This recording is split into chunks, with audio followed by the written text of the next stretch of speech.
En chimie organique, on rencontre souvent, et notamment en biochimie, des molécules plus complexes encore, qui sont abrégées sous forme de, par exemple, NADH,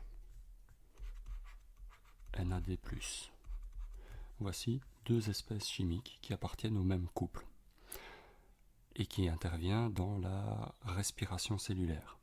Alors, NADH et NAD+, NAD c'est nicotinamide dinucléotide. Donc c'est une molécule qui, je vous l'accorde, est vraiment très compliquée à dessiner. Donc nous l'abrégeons NADH, NAD+. Maintenant la question que l'on se pose ici, c'est qui est l'oxydant, qui est le réducteur?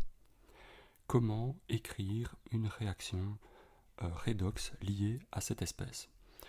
Eh bien en fait c'est assez simple, parce que nous allons regarder, la seule différence qui existe entre NAD+, et NADH, c'est un H. Et donc je vais ajouter ici H+.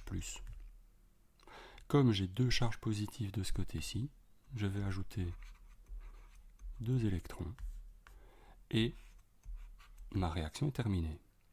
Alors maintenant, utilisons les principes de redox de base, en se disant, si je perds 2 charges négatives ici, ça veut dire que ma charge augmente ici.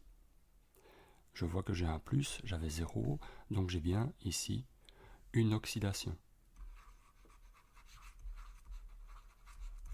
Ce qui signifie que si c'est une oxydation, c'est un réducteur.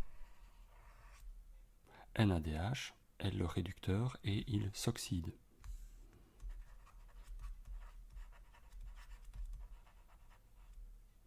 Et NAD+, si je lis l'équation dans l'autre sens, il serait réduit, donc c'est un oxydant. Je peux donc alors écrire, pour cette molécule NADH, NAD+, pour ce couple, le couple redox NAD+, NADH.